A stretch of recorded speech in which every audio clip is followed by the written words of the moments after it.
Voilà, bonjour à toutes, bonjour à tous, bienvenue sur le JT de 13 heures dans le cadre des différentes actualités. Merci de nous suivre et n'hésitez pas à partager un maximum cette vidéo. Nous allons commencer dans quelques instants, donc le temps que vous puissiez vous loguer. Alors, nous allons bientôt commencer.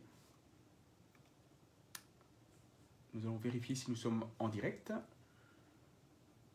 Nous sommes en direct également sur notre site internet. Donc, merci à toutes et à tous de nous suivre dans le cadre du JT de 13 heures, tous les jours, du lundi au vendredi.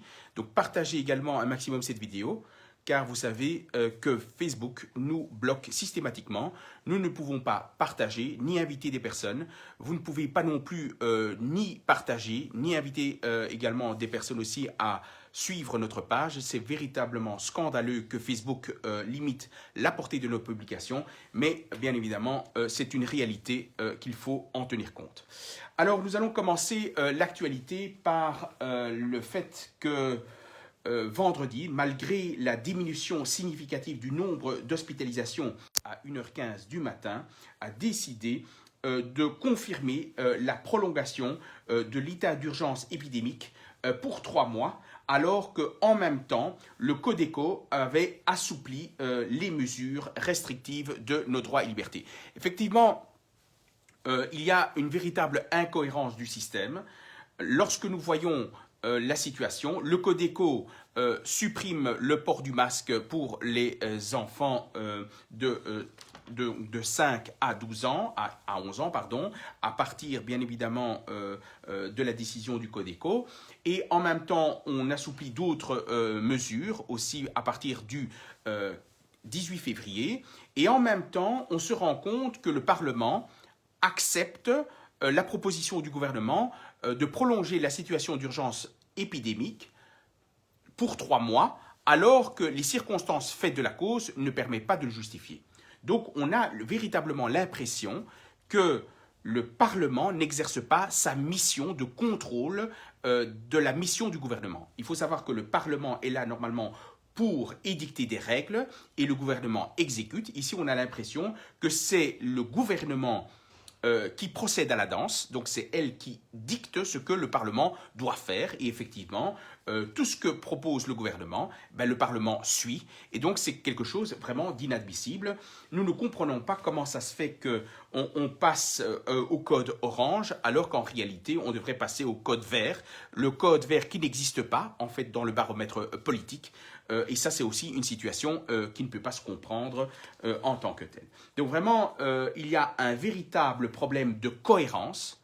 Nous avons effectivement relaté lorsque le Parlement avait adopté la loi pandémie que le fait de décréter une situation d'urgence épidémique tous les 3 mois et la prolongation tous les 3 mois risquait de mettre à mal le contrôle des garanties par rapport à l'exercice effectif des droits et libertés constitutionnelles.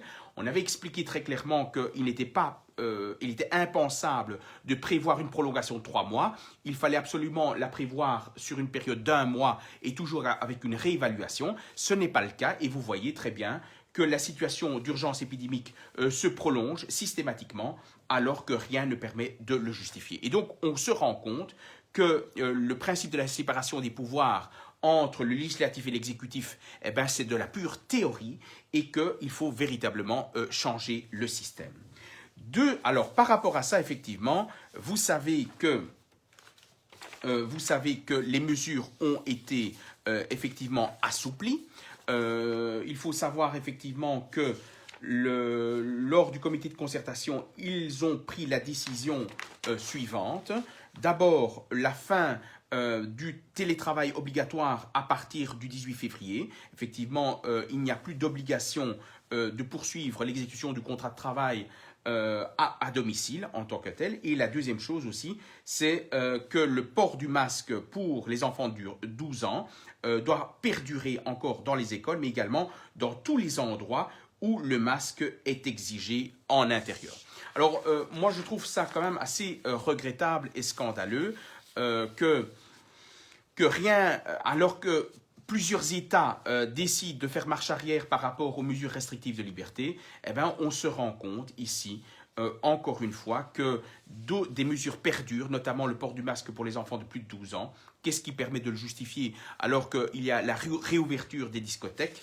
Donc le fait que les masques à partir du 18, le port du masque pour les clients dans les restaurants, ils ne doivent plus porter le masque dans les restaurants. Et comment on justifie alors que les enfants de 12 ans doivent poursuivre à porter le masque dans les écoles? C'est quelque chose d'incohérent dans les décisions politiques qui sont prises. Ça, c'est quelque chose vraiment de regrettable. Alors, je voulais quand même venir aussi sur un point important. C'est notamment la manière dont les médias mainstream présentent les partis politiques et surtout les prises de position. Quand j'ai lu ça, j'ai trouvé ça marrant, je trouve, et regrettable en même temps. Je vous lis le titre. Pierre-Yves Géolet a gagné la guerre du masque à l'école contre Van den Broek. Et il dit ceci, que à la Fédération Wallonie-Bruxelles, on a toujours été opposé à cette mesure et nous l'avons uniquement acceptée parce que le variant Omicron était très contagieux et qu'il fallait bien évidemment agir en conséquence. Et en même temps, il savait très bien que le masque comportait des dégâts dans les écoles en tant que tel. Alors, il faut savoir une chose, c'est que M. Jolet, qui est du parti MR, essaye de faire croire aux citoyens que le gouvernement de la Fédération Wallonie-Bruxelles a toujours été opposé par rapport au masque, que ça portait atteinte effectivement à l'intégrité physique, morale et psychique des enfants. Et il tente de dire, voilà, nous, on était toujours opposés, mais en même temps, le fédéral et plutôt Van den Broek insistait sur le port du masque par rapport aux enfants. Et donc, nous, de notre côté, on ne savait pas faire grand-chose, en substance. C'est ça le discours du MR, en tout cas, de M. Jolet. Alors, moi, je trouve ça scandaleux parce qu'en réalité, si la Fédération Wallonie-Bruxelles n'était pas d'accord avec Frank Van den Broek, ministre de la Santé au niveau fédéral, il n'avait qu'à faire un recours devant le Conseil d'État. Pourquoi la Fédération Wallonie-Bruxelles n'a pas fait un recours, tout simplement, devant le Conseil d'État pour s'opposer au port du masque des enfants? Or, ils n'ont rien fait du tout. C'est parce que, tout simplement, ils étaient de mèche avec le Vooruit, le parti Vooruit, donc c'est-à-dire Van den Broek, tout simplement. Donc c'est toujours encore du blabla dans les médias mainstream, toujours du blabla, pour essayer de faire croire que le MR, le PS, les pauvres, ils ne savent rien faire face à Van den Broek, mais en réalité, ils auraient pu faire quelque chose, faire un recours devant le Conseil d'État, et malheureusement, il n'y a pas eu un parti politique qui a exercé le recours.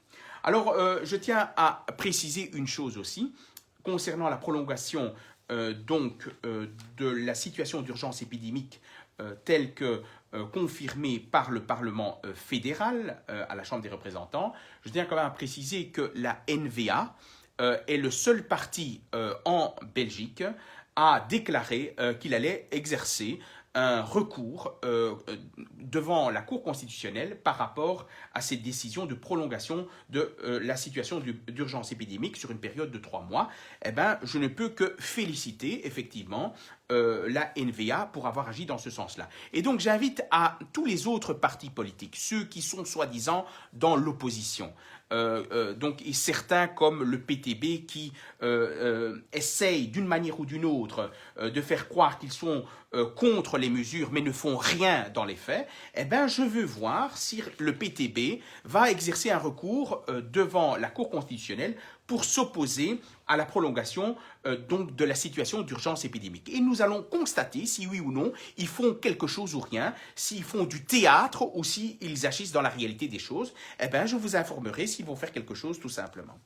Alors, deux choses importantes à vous indiquer, c'est notamment la situation du prix de l'essence et du diesel, et plus particulièrement la part des taxes qui sont prélevées dans le cadre du carburant. Alors, il faut savoir que lorsque vous faites votre plein d'essence ou de diesel, il faut savoir qu'il y a une série de taxes. il faut une série de taxes qui permettent de déterminer in fine le montant que vous allez payer. Alors il faut savoir que lorsque vous faites par exemple le plein d'essence dans le véhicule, il faut savoir qu'il y a des proportions. Alors il y a des proportions qui reviennent aux sociétés pétrolières et il y a une proportion qui revient à l'État. Et quand on regarde les proportions, on se rend compte qu'en réalité ce sont les taxes de l'État qui sont les plus élevées par rapport à la part qui revient à la société pétrolière. Alors quand on regarde de plus près, nous avons quoi? Sur un plein d'essence, à hauteur de 88,50 euros, 88,50 euros, nous avons d'abord 33,48 euros qui va directement pour le produit de la raffinerie en tant que telle. Puis vous avez 9,22 euros qui est la marge et le coût de la distribution. Donc la distribution coûte 9,22 euros pour un plein de 88 euros. Puis vous avez ensuite les taxes. Alors les taxes sont les plus importantes. Vous avez la cotisation à Petra, puis vous avez les accises et les cotisations d'énergie. Ça, c'est une autre taxe. Et puis vous avez la TVA sur l'essence, donc qui est de 15,36 euros sur un plein de 88,50 euros. Donc si on regarde un peu, que ce soit l'essence ou que ce soit le diesel, on se rend compte que dans la proportion, l'État prélève 51,80 euros, 51,80% des 88,50 euros pour les différentes taxes et 48,2% seront versés à la société pétrolière. Donc en substance, on paye donc plus de taxes que de carburant, donc pour l'essence et ainsi que pour le diesel. Donc on se rend compte réellement qu'il y a énormément de taxes dans l'essence et dans le diesel. Ça, c'est la première chose. Alors la deuxième chose que je voulais aussi souligner, c'est que concernant l'électricité, vous savez que l'électricité ne fait qu'augmenter et augmentera de plus en plus. Vos factures vont augmenter de manière exponentielle. Et donc, il y a effectivement une solution qui est proposée par un certain Jean-Marc Jancovici, qui est un ingénieur spécialiste de l'énergie et qui explique pourquoi il est impossible d'espérer de contrôler l'augmentation du prix de l'électricité dans un système concurrentiel. Et donc, en substance, que dit cet ingénieur? Il dit ceci, que dans la mesure où on est dans une situation où l'électricité est difficilement stockable, et dans les mesures où il y a toujours une demande de plus en plus forte, et que le prix est fixé suivant l'offre et la demande, eh bien, il est évident que le prix ne pourra que augmenter d'une certaine manière, et que donc il y a difficilement pour l'État la possibilité de contrôler, disons, les prix et donc l'augmentation du prix. Et donc, qu'est-ce qu'il propose, cet ingénieur spécialisé dans l'énergie et du climat? Il dit qu'il faut revenir à un monopole de l'État. Il faut absolument que l'État s'empare finalement de la production de l'énergie pour stabiliser les prix. Si l'État ne fait pas cela, eh bien, qu'est-ce qui va se passer? Il va se passer qu'il n'aura pas la maîtrise du coût de l'électricité, et qui va supporter tout cela? Ben, ça sera toujours le consommateur, et donc le consommateur devra payer plus et encore plus. Ça, c'est le problème. Donc, il y a une véritable réflexion à avoir, notamment par rapport aux décisions politiques qui devront être prises, à savoir très clairement, est-ce qu'il faut maintenir ce système donc où il y a un système concurrentiel par rapport à l'offre et la demande, ou est-ce qu'il faut prendre des mesures plutôt drastiques, à savoir faire en sorte à ce que l'État puisse avoir un monopole dans la distribution de l'électricité pour stabiliser les coûts et permettre ainsi à ce qu'il y ait une sécurité dans le cadre des factures d'électricité. Et donc ça, c'est un jeu et des décisions importantes à prendre, mais je pense sincèrement que donc les politiciens belges ne vont pas prendre, parce que ça entraînera des coûts relativement importants, et préfèrent investir de l'argent sur le réchauffement climatique, les tests PCR et la vaccination, plutôt que de s'axer sur des décisions à moyen et long terme, comme notamment la production d'électricité et donc le monopole que pourrait avoir l'État dans le cadre de la production d'électricité. Voilà, donc c'était ces informations que nous voulions vous faire part, en tout cas pour ce JT de 13 heures. Et donc également aussi, je tenais à souhaiter à tous les couples bonne Saint-Valentin, ainsi que les célibataires également aussi, de pouvoir se réconforter dans l'idée que l'avenir nous proposera effectivement de belles surprises pour l'année 2022. En tout cas, nous l'espérons fortement. Et donc, bonne Saint-Valentin à tout le monde, tout simplement.